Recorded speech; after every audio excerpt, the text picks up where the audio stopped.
এটা সরকারি সম্পত্তির উপরে আপনি কতদিন কব্জা করে থাকবেন? আর মানুষকে তো মানুষ এইটার জন্যই তো আমাদেরকে ভোট দিয়েছে। তো মানুষের রায়কে আমরা যদি সম্মান এইগুলো না করে জানাই, তাহলে মানুষ তো আবার বিরক্ত বোধ করবে। হাওড়ায় আবারও বুলডোজার অ্যাকশন। তৃণমূল যুব কংগ্রেসের প্রাক্তন সভাপতি কৈলাস মিশ্রের ঘনিষ্ঠ নেতা সুরজিৎ চক্রবর্তী পার্টি অফিসে চলল বুলডোজার। জানা গেছে বৃহস্পতিবার দুপুর 12:30 নাগাদ হাওড়া লিলুয়া এলাকায় বুলডোজার চালিয়ে ভেঙে ফেলা হয় যুব তৃণমূল কংগ্রেসের কার্যালয়। প্রশাসনের উদ্যোগে চলে এই বুলডোজার অভিযান। বিজেপির অভিযোগ, বেলগাছিয়া ভাগার সংলগ্ন রাস্তার পাশে সরকারি নর্দমা দখল করে ওই পার্টি অফিসটি নির্মাণ করা হয়েছিল। এর ফলে দীর্ঘদিন লিলুয়ার বিস্তীর্ণ এলাকা বর্ষার জলে ডুবে থাকতো।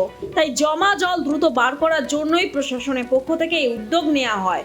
কিছুদিন আগে হাওড়া পুরসভার একটি উচ্চ পর্যায়ের দল ওই এলাকা পরিদর্শন করে।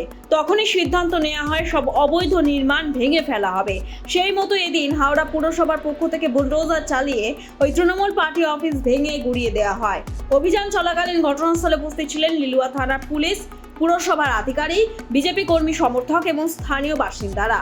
এলাকায় উত্তেজনা সৃষ্টি হলেও কড়া পুলিশি পাহারায় এই অভিযান সম্পন্ন হয়। এই বিষয়ে হাওড়া পুরসভা পরিচালন কমিটির সদস্য এবং বালির বিধায়ক সঞ্জয় সিং বলেন, কোনো বেআইনি দখলদারি বরদাস্ত করা হবে না। সব জায়গায় উচ্ছেদ অভিযান চলবে। দেখুন, এটা পার্টি অফিস ইলিগাল ভাবে যেখানে যা করা হয়েছে, অতিক্রমণ আর চলবে না। মানুষ দুহাত তুলে আশীর্বাদ করেছেন এই জঞ্জালগুলোর থেকে মুক্তি পাওয়ার জন্য। এই যে আমাদের এখানে যে জল জমে আছে, আমরা নাগরিক পরিষেবা দিতে পারছি না, তার সবচেয়ে বড় কারণ হচ্ছে এই ইনক্রোচমেন্ট। এই ইনক্রোচমেন্ট আর থাকবে না। ইনক্রোচমেন্ট যদি ইলিগাল থাকে তাহলে আমরা সেটাকে তুলব। পুরো প্রশাসন এইটার উপরে অ্যাক্টিভ আছে। আর এইখানেই নয়, পুরো পশ্চিম বাংলাতে আপনারা দেখেছেন শিয়ালদা স্টেশন, হাওড়া স্টেশন, আমাদের জিটি রোড, আমরা এগুলোকে মানুষ 1 লক্ষ মানুষকে যাতায়াত থেকে যারা বঞ্চিত করছেন, কিছু দোকান বা কিছু ইনক্রোচমেন্ট করে পার্টি অফিস, কিছু জায়গা দখল, এটা কিন্তু আর চলবে না। এটা সরকারি সম্পত্তির উপরে আপনি কতদিন কব্জা করে থাকবেন? আর মানুষকে তো মানুষ এইটার জন্যই তো আমাদেরকে ভোট দিয়েছে।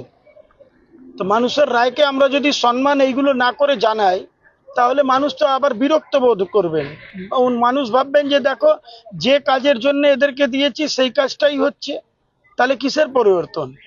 তো পরিবর্তন রাস্তার উপরে, এলাকায় মানুষ বুঝতে পারুক যে পরিবর্তন হয়েছে।